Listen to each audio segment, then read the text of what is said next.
할렐루야. 오늘도 말씀으로 하루를 시작합니다. 슬기로운 아침 시간 사사기 14장 말씀 보겠습니다. 우리의 학창시절을 떠올려 보면 주변에 공부를 잘하는 친구들은 꼭 있습니다. 공부를 잘하는 친구를 바라볼 때 그 친구들이 머리가 좋아서 타고난 천재라서 공부를 잘하는 친구는 몇 안 되는 것 같습니다. 제 주변에도 고등학교 시절에 공부를 잘하는 친구가 있었습니다. 그런데 그 친구의 별명이 미친 개였어요. 이게 영상으로 찍히는 상황이라서 옳은 표현인지 모르겠지만 그렇게 불린 이유가 교실에서 청소를 해도 그 친구는 자리에 책상에 앉아서 교복을 뒤집어 쓰고 후레쉬를 비춰가면서 공부했습니다. 먼지가 나는 교실 안에서도 절대 움직이지 않고 본인이 해야 될 몫을 다 하고 나서 움직이는 아주 독한 친구였어요.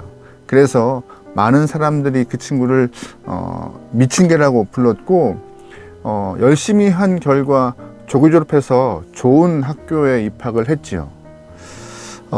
정말 타고난 천재들은 몇 안 되는 것 같습니다. 공부를 잘하는 친구들의 모습을 좀 보면요, 대부분의 친구들은 문제를 풀고 또 풀고 틀린 문제는 오답 노트를 만들어서 체크하고 다시는 같은 실수를 반복하지 않기 위해서 애쓰는 모습을 꼭 볼 수 있는 것 같아요. 점수를 잘 받는 친구들은 이렇게 매일매일 자신의 실력을 위하여서 시간을 투자하고 노력하고 애쓰는 그런 모습이 쌓여서 자신의 능력을, 실력을 키워가는 모습을 좀 잘 볼 수 있습니다. 인생도 마찬가지 아닐까요? 삶에서 성공을 원하는 사람들은요, 허락된 하루의 그 작은 시간들을 허투루 보내지 않습니다. 잘 현용하여서 자신의 꿈을 위해 노력하는 데 더 보태고 힘을 키워가는 데 애쓰는 모습을 우리는 잘 발견할 수 있습니다. 신앙생활도 마찬가지입니다.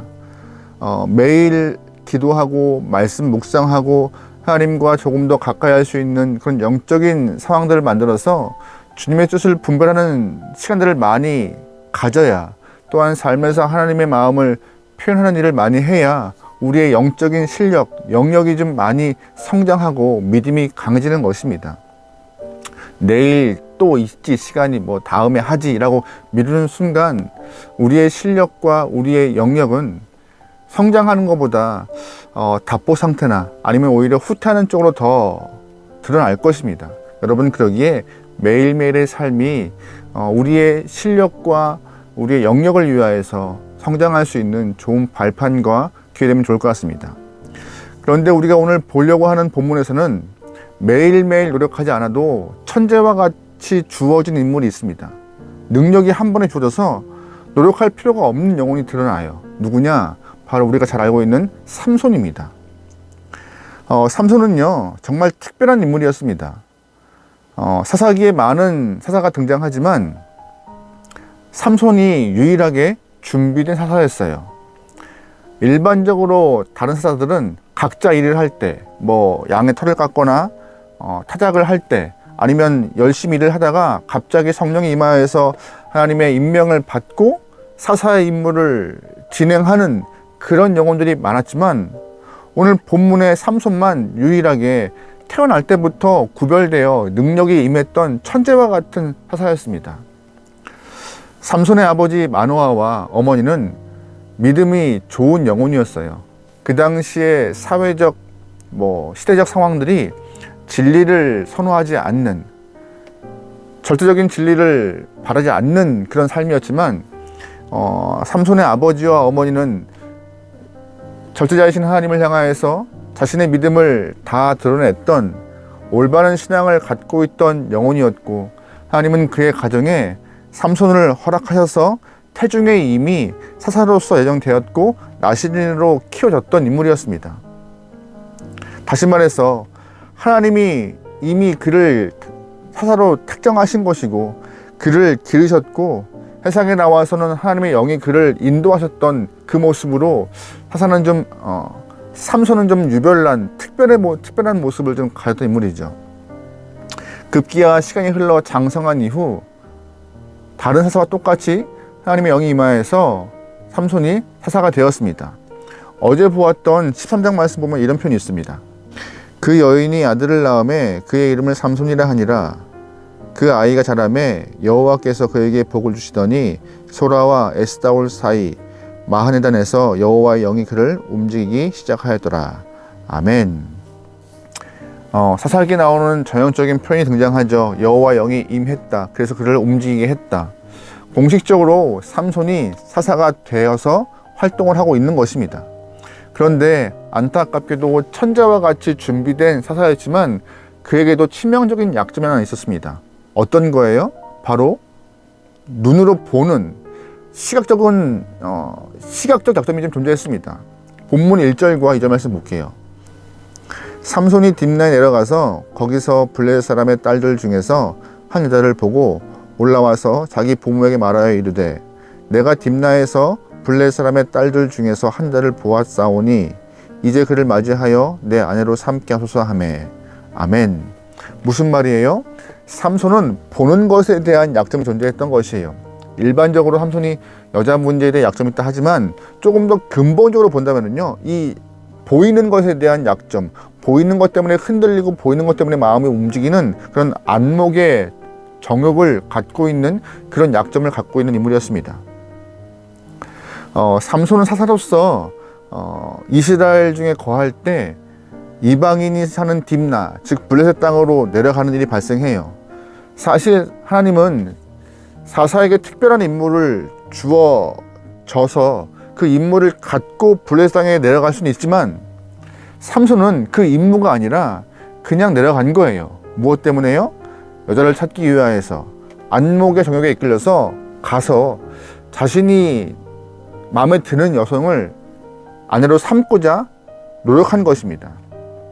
그는 사사로서 하나님의 영광을 바라봐야 하는데 여인을 바라봤고, 그는 사사로서 말씀을 봐야 하는데 묵상해야 되는데 여인을 묵상하는 일이 발생했고, 그는 사사로서 하나님의 백성을 살펴야 하는데 이방인의 땅에 거하는 여인을 생각하고 돌볼 수밖에 없는, 돌봐야 하는 마음을 품게 되었던 것입니다. 7절 말씀에 이런 표현도 있어요. 그가 내려가서 그 여자와 말하니 그 여자가 삼손의 눈에 들었더라. 아멘. 7절 말씀에도 눈에 들었더라 라고 끊임없이 삼손의 약점을 언급하고 있습니다. 눈이 문제예요. 눈이. 삼손의 이 약점은 고쳐야 하는 것이었습니다. 그런데 고쳤을까요? 고치지 않고 끝까지 그 약점을 갖고 있었습니다. 결과는 하나님이 주신 그 천부적인 재능을 허비하고 낭비하는 일이 발생합니다. 하나님의 마음을 품고 뜻을 분별하여서 백성을 돌봐야 할 사사가 주님이 주신 그 능력을 품고 있는 사사가 그 능력을 주님의 뜻을 위해서 쓰지 않고 허비하는 일이 발생해요.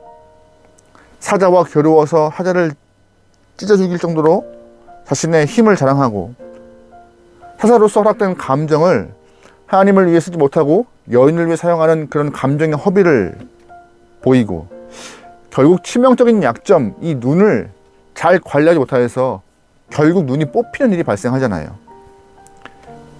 굉장한 낭비를 하고 있던 것이 삼손이었습니다. 안타까움이죠. 우리가 이 모습을 좀 잘 기억해야 할 것은, 우리는 이 땅에 살면서 하나님께서 장점과 약점, 강점과 좀 부족한 점을 동시에 허락하였어요. 약점만 있지는 않아요. 강점을 통하여서 이 땅 가운데 하나님의 마음을 잘 드러내고 주의 뜻을 증거하기 위해서 우리의 강점을 잘 활용해야 될 의무가 있어요. 또한 약점은 우리가 잘 주의 말씀과 주의 뜻으로 주님의 은혜로 덮어서 고치고 개선하여서 더욱더 주의 뜻으로 나가기 위한 기회로 삼아야 할 것입니다. 근데 우리도 그 약점을 제거하지 못하면은요, 삼손과 같이 하나님이 주신 그 강점 또한 허비하여서 큰 곤욕을 치를 수가 있음을 기억해야 합니다. 우리는 이 땅에서 사명 얻은 자예요. 성도로서 생명 얻고 그리스도의 말씀을, 복음을 만방에 전해야 하는 사명을 가진 자입니다. 그 사명 받은 자가 하나님의 허락하신 그 강점을 통하여서 사명을 잘 전달하면 많은 열매로 주님이 좋아하시겠지만, 반대로 약점을 가지고 약점을 제거하지 못하여서 그 약점을 더 키워 사명을 부실히 오히려 하나님의 이름에 먹칠하는 순간 우리는 큰 곤욕을 당할 수밖에 없을 것입니다. 여러분, 그러기에 오늘 하루 우리가 허락된 그 귀한 시간, 우리의 약점을 개선하고 조금 더 약점을 고치기 위하여서 애쓸 수 있는 귀한 영혼들이면 좋을 것 같아요. 그냥 10년 지나고 20년 지나고 시간을 허비하다 보면 결국 그 고치지 못한 약점 때문에 우리의 삶이 하나님 보시기에 꾸중 들을 수 있을 만큼 굉장히 혼이 날 수 있을 만한 삶으로 바뀔 것입니다. 누구보다 우리는 우리의 약점을 잘 알 겁니다. 누구보다 내가 갖고 있는 좀 부족한 점을 알 거예요. 그 부족한 점을 개선하기 위하여서, 고치기 위하여서 오늘 하루도 애쓸 수 있는 우리 되면 좋을 것 같아요. 내일 하지 뭐, 내일 하면 되지 뭐, 미루거나 게으르거나 나태함으로 방관하거나 모른 척하는 그런 일이 없길 소망하며 오늘 하루 성장할 수 있는 여러분과 저희 삶이 되기를 주님으로 축원합니다. 아멘. 기도하시겠습니다. 하나님, 누구에게나 약점은 있습니다. 그 약점을 방관하거나 모른 척하여서 그냥 내 삶의 한 일부분으로 쌓아놓지 않게 허락하소서. 부족한 점은 고치고 개선하여 주님께 더 정진할 수 있는, 믿음으로 더 성장하여서 많은 열매로 아버지 앞에 영광 돌릴 수 있는 귀한 영혼들로 우리의 삶을 허락하소서. 게으름과 나태함 걷어가시고 오늘 하루 주님과 살아갈 수 있는 삶을 통하여서 장성한 분량까지 성장할 수 있는 그런 귀한 한 날 되게 허락하소서. 모든 걸 맡기오며 예수님의 이름으로 기도합니다. 아멘.